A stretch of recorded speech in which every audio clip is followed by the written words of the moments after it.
Today's our 15th Nyungne. And tomorrow, as you all already know, tomorrow is full moon, real Sakadao full moon. No, actually it's tomorrow. Yeah. I checked. Yeah, actual full moon is tomorrow. I even checked Chat GPT, double confirm. Yeah, because I was a little bit, concerned about that thing. You know what Chat GPT said? It said full moon. I actually typed as when is actually full moon starts. And Chat GPT said it starts sometime 2 a.m. 2 a.m. something. Yeah.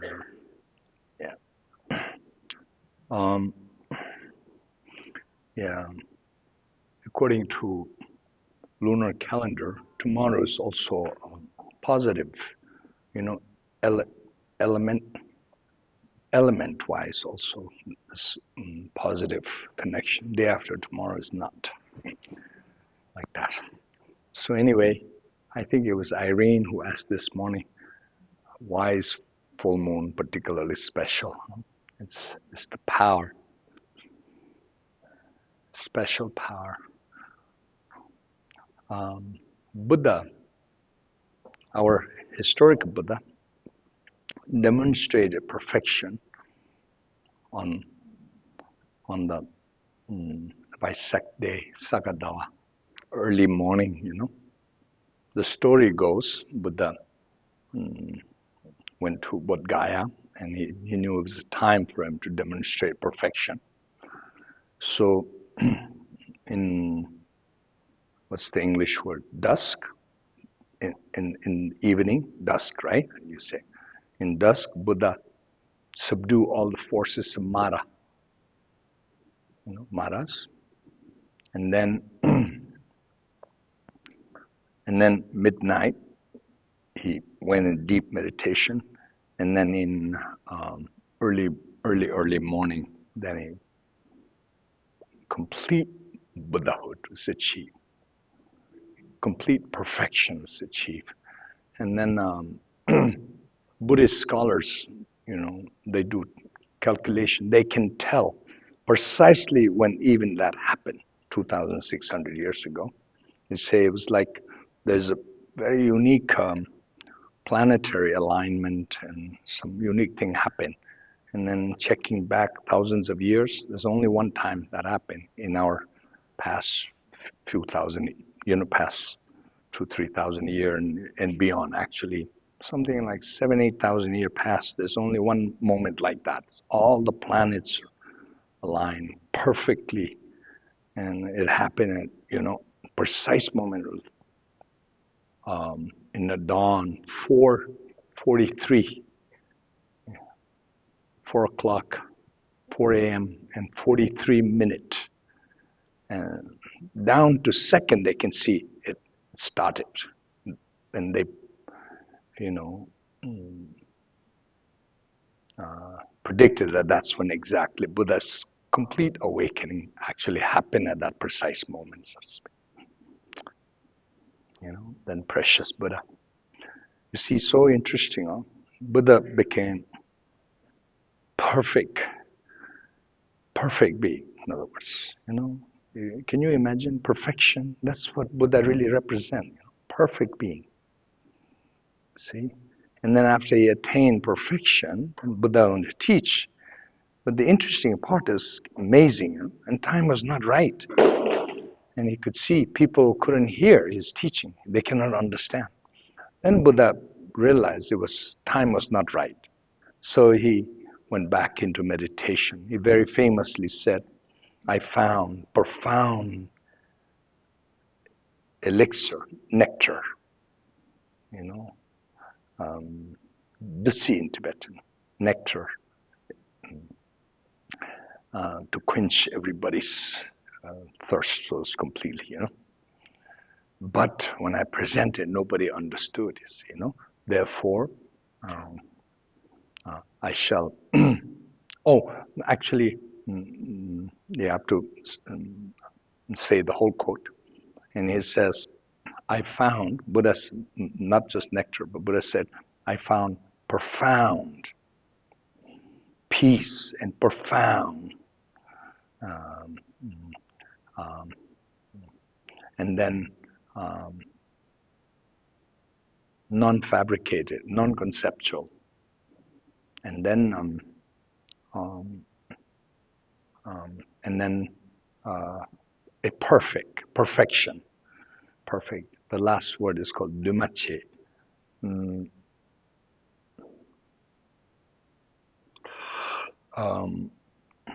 what's the word for that? Dumache, the English word.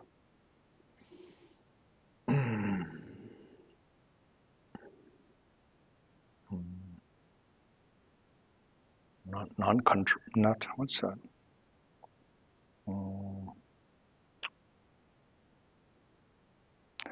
Yeah, non-composite is kind of, but he's referring to perfect Buddha nature.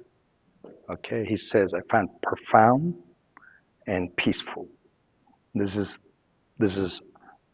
he was referring to a first turning wheel of the Dharma teaching, Four Noble Truths, profound and peaceful. And then non-fabricated, non-concept, is talking about emptiness teaching, that the second turning wheel of the Dharma. And then third one is called non-compounded, I think. That's the word English, compounded. Does that make sense? Compounded versus non-compounded. Buddha nature is non-compounded. I think that's correct English word for that. You know, a perfect non-compounded, meaning Buddha nature. Okay, it's not non-compounded. Yeah. Make sense? Understand? Okay, Dumachi it's called in Tibetan. It's natural, inherent, truth, ultimate, and things like that. Okay. When I present this profound elixir, when I present this, nobody understands. Therefore, I shall go into deep samadhis. So he levitated up. And our Buddhist literature says that Buddha levitated like maybe something like Singtala. Maybe it's like a palm tree or something. There's a particular tree height of seven tree like that up in the sky. And then he sat and meditated for 7 weeks. 7 weeks, you know. And then time was ready. And then Brahma and Indra and Brahma, you know, request Buddha to teach. You see, Indra God and Brahma God, you know, they are virtuous God. They're Buddha's students. So they requested Buddha to teach. Then Buddha started teach. You know, first teaching, first turning wheel of the Dharma happened. And it just understood when Buddha accepted the teaching, the announcement, so to speak, you know, announcement or heard totality of universe. This is how Buddhists get all the way top of samsara to bottom of samsara. Shakyamuni Buddha has become demonstrate perfection, and he's going to teach. The story was heard. And then he went towards Varanasi. It was the right place to teach. Deer Park, you know, and then the Four Noble Truth, his first five disciples. A human disciple, just 5. But it is understood in Mahayana Vajrayana teaching, Buddhists, but human disciple only 5, but infinite being throughout the universe had come to listen to Shakyamuni Buddha's first turning wheel of the Dharma. You know, it's understood like that. And then Buddha expounded on Four Noble Truths. You know, these 5 disciples or fortunate disciple, many eons and eons of spiritual preparation already happened, and they were to be Buddha's first 5 disciples, right?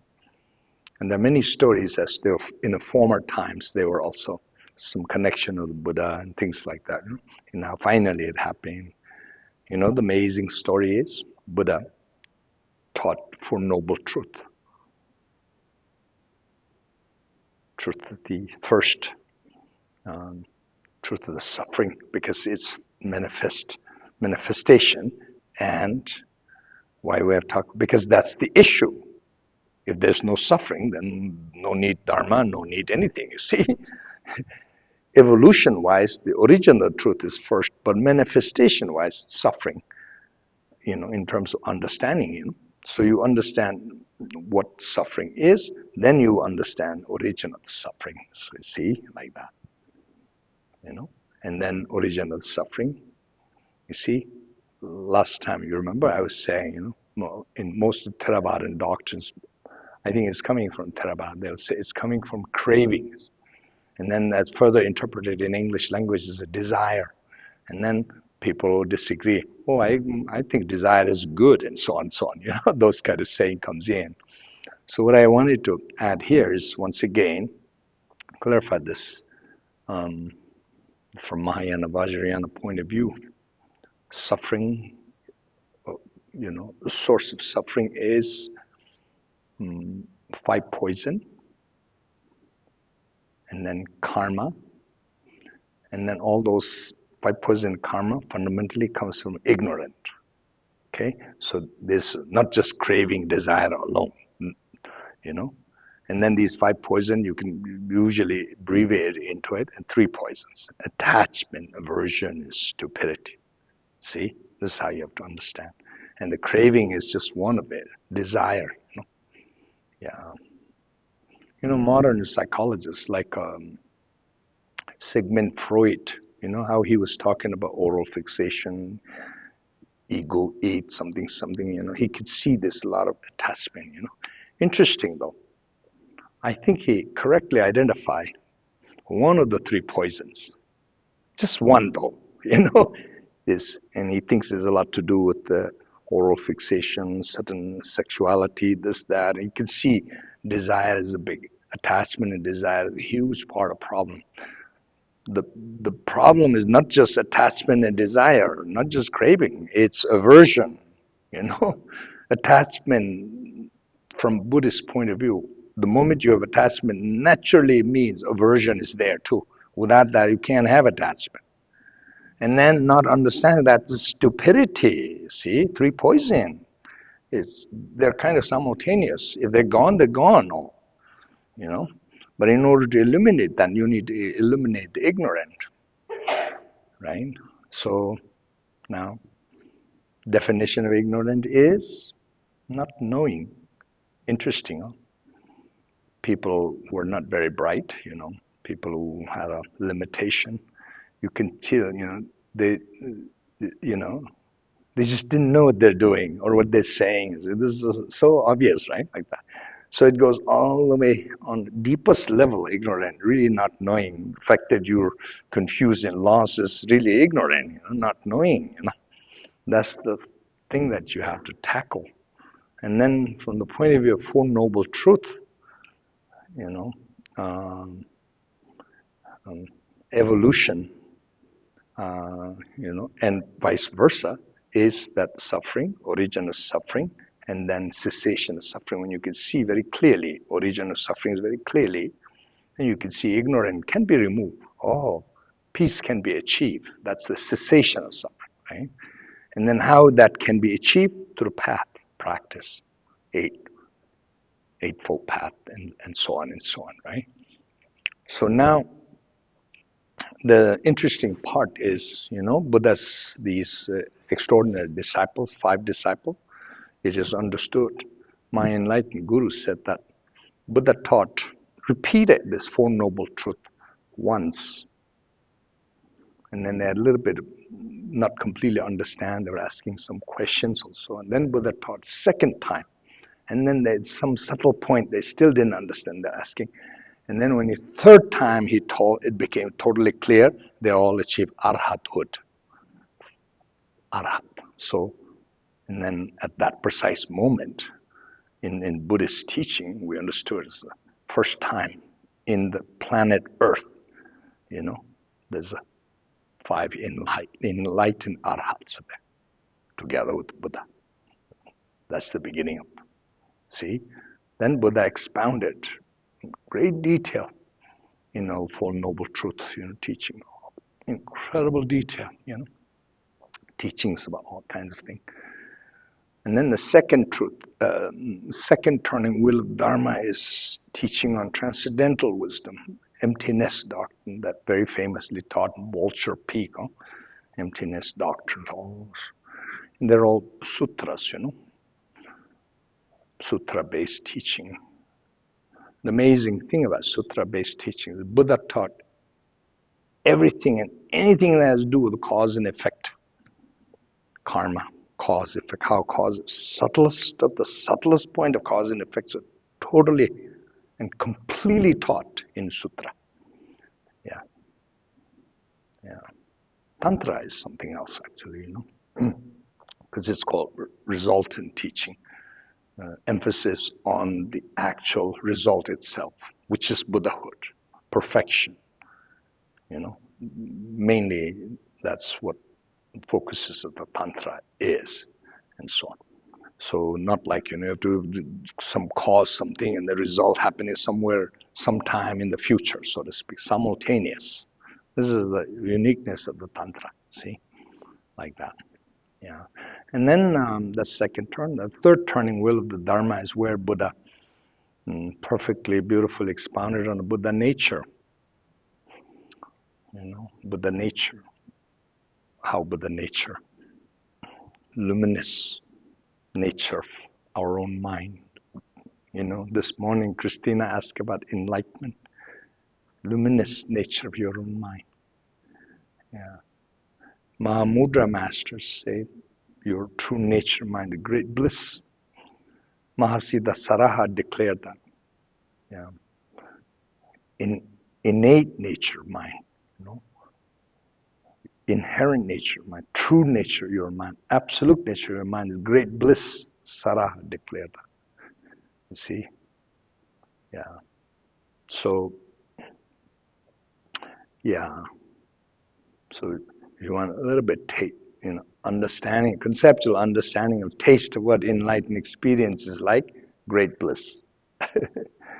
Yeah. Chungpa Naljar, our great Chungpa Naljar, the Tashi prayer, the auspicious prayer that we say every evening, the prayer line, auspiciousness, first it says, the gurus, the enlightened guru, lineage guru, who is the source of,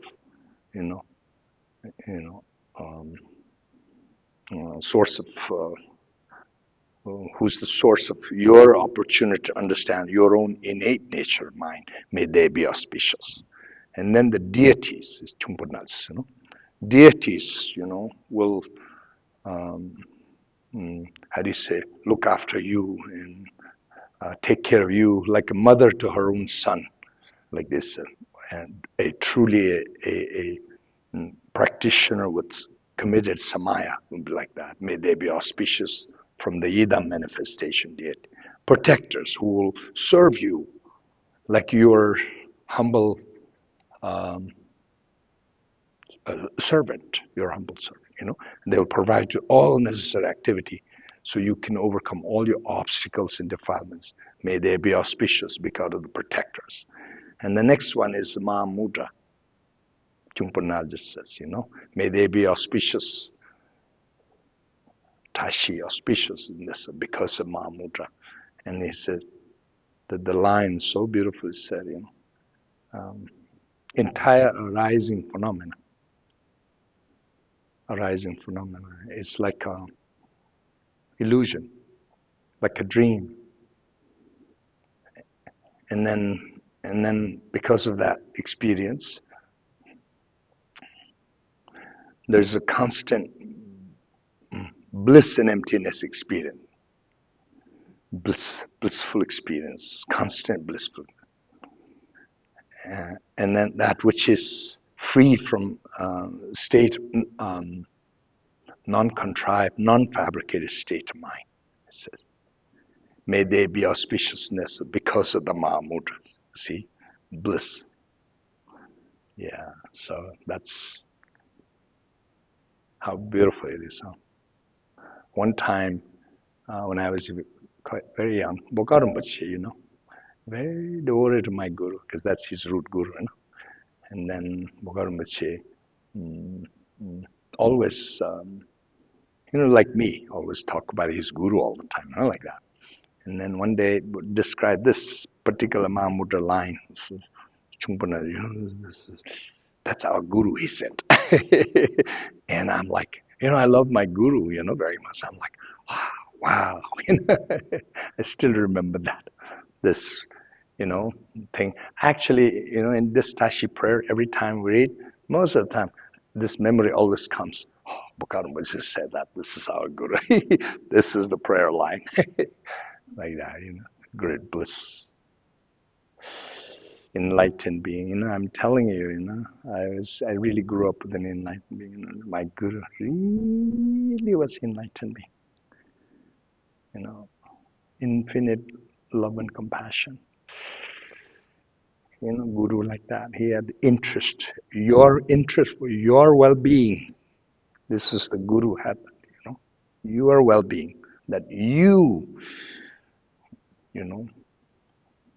get out of this samsaric mess, do anything to help you solve your issue of existence. See, enlightened gurus are like that. How amazing, huh?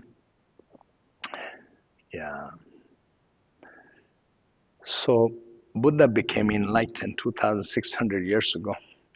So on Sagadawa, early morning, 4:43.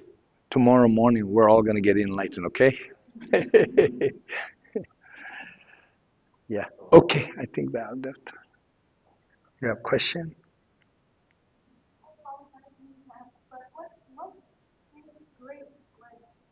What is great bliss? What does it feel like to be the great bliss in the body?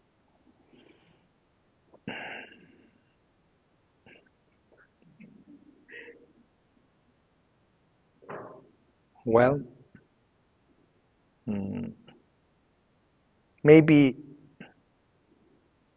maybe at this point we don't have a reference point for that yet, because you could kind of like momentary joy and so on. Maybe a little glimpse of what that is. You see? Yeah. Yeah. This is the difficulty, like bliss and truth and ultimate and all these things. This is the difficulty. Right now, in this ordinary convention, our circumstance situation, we don't have any reference point, of what the thing really is. So that's why Buddha had to use words like emptiness and so on. So you have to go beyond, let it go, things like that. Yeah. Yeah. First Bhumi Bodhisattva in Sutra tradition, first Bhumi Bodhisattva is definitive enlightened state of being. It's not perfect Buddhahood, but it's real enlightenment. You directly experience the truth, And why I'm saying this is, the first Bhumi, the title of the first Bhumi in Buddhist teaching is called Bhumi of great, a great joy. That's the name of the first Bhumi, great joy. In Tibetan, it's called a size Bhumi, ground, ground, first level ground. Sa Tangbo is first, Sa Tangbo. And the name of the first ground, first Bhumi is Raptu Gawa. Gawa is joy, bliss, happiness, and Raptu is great. Yeah, like that. You see, that tells. Yeah. So, understanding is you finally experience great joy and bliss that you never had before. That's the thing. That's the difficult part. You see, you never had that before, and all of a sudden now you had. And then when that happens, this is how the thing works. Every enlightened disciples know when he realized that this happened because of your guru. And you know how much you owe your guru. You owe everything to enlightened guru. You see, Milarepas, every time Marpa, Marpa. You know why? Milarepa knows. Milarepa himself, he knows he's completely enlightened. He achieved this great bliss, great joy, everything. It happened because of Marpa. And Milarepa knows, I owe everything to you. You see, it's that kind of thing. Understand, right? Okay, you have a question?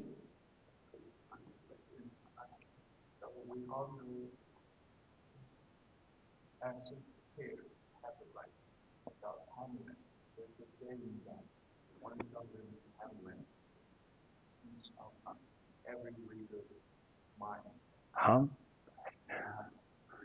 So Shakespeare, Huh? Shakespeare Shakespeare. says something about the 1,000, if I heard this correctly, 1,000 Hamlet. Mm-hmm. It was one of his plays, I think.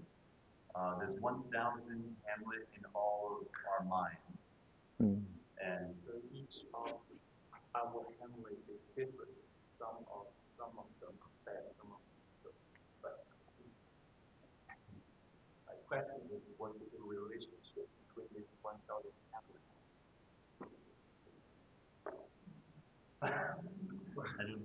So he said that some of the Hamlets are good, some of them are bad. Mm. And his question is, what is the relationship between these Hamlets? You know, yeah, I'm not so sure I'm qualified to comment on Shakespeare's thing. To be honest, I don't know that well. What Shakespeare really understood and what Shakespeare is really talking about. Only thing I know is he was quite brilliant, and he wrote a lot of play. And then those plays were, he was very good at describing all the human emotions and all these subtle things. So I don't know. Maybe you can say Shakespeare is very brilliant in describing samsara, samsaric situation, how everything goes from what, and so on and so on. But that part actually, you know what? Guess what? Even the Hollywood movie directors, when it comes to ordinary samsaric characters, how people are, like murderer, gangster, greedy person, tough and dictator.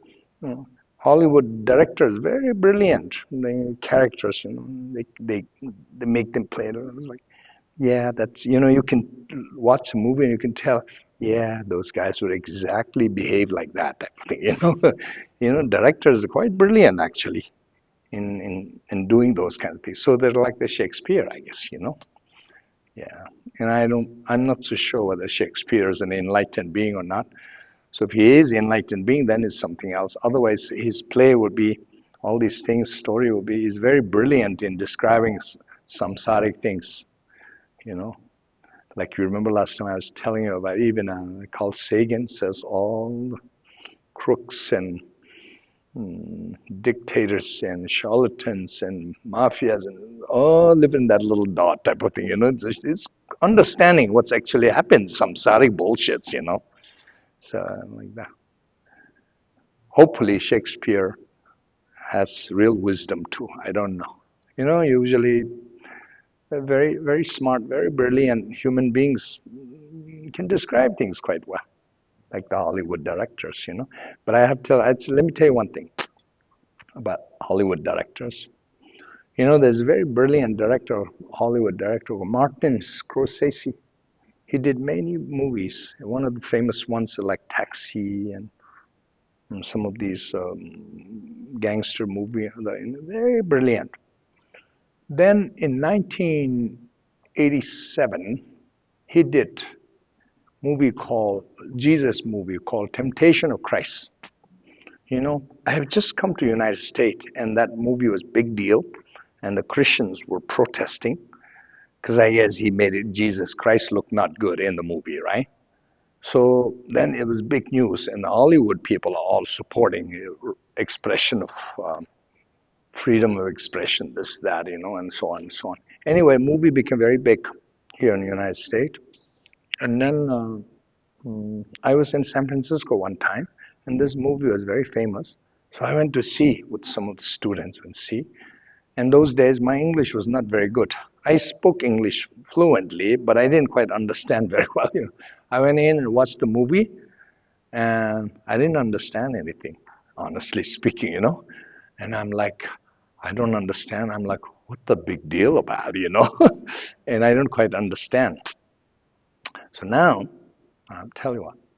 Then, and people are talking about all kinds of things, like, people who came to movie with me, they were also had comments about this and that and so on. But I don't know what to say about it. I don't quite understand what's this whole big deal about and so on. So then here's what I wanted to tell you.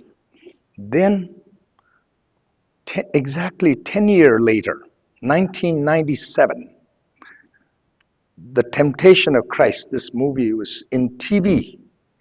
I was in Los Angeles, TV, and I had a pretty big TV, and the movie was shown in one evening in TV, and I watched the movie, whole thing. Then my English was good enough. Now I understand what they're talking about, what's going on, and so on.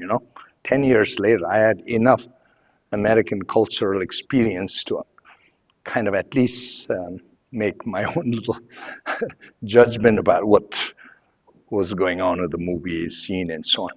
If I watch today, maybe I have a different feeling about that today. But in 1997, I tell you what, in Los Angeles, exactly like 10 years later, watch, you know what? Yeah. Then I knew why Christians are upset. Jesus' character was not very good. The guy who played, you remember a movie called Platoon, Vietnam movie? He was one of the bad guys. He played Jesus Christ. Okay? Huh? Yeah. Huh? Okay. Anyway, he was the Jesus play and so on. And then you know what? That's when I realized this. This is why my point of making this story is. That's when I realized it. Martin Scorsese, as brilliant as he is, he didn't know anything about Jesus. You know why? Jesus is a true spiritual being, real bodhisattva, you see. And Martin Scorsese has no idea how bodhisattva will be. So he doesn't have insight into bodhisattva's mind and bodhisattva's character. So he couldn't direct, and neither the actor nor the director, nobody has clue how bodhisattva will truly act. So that's why I realized, like, oh my goodness, this brilliant director doesn't know. Honestly speaking, and I had a little bit think like, they should have called me. I'll be able to help them a little bit. I really felt that way. I understand Jesus better than you guys. I will be able to tell you Jesus will behave like this. Jesus will be acting like this, more. Really, really at that point. You see, this is my point about it. This is a Hamlet question thing. You see, Martin Scorsese, brilliant as he is, he didn't understand Jesus. Martin Scorsese is really brilliant in describing human character, like gangster, mafia, thug, you know, big dictator, king, queen, because these are human. He's brilliant enough, he can conceptually completely understands, he knows how to direct us. But bodhisattva like Jesus, selfless being, helping others, he had no clue. He couldn't direct. Yeah. Okay.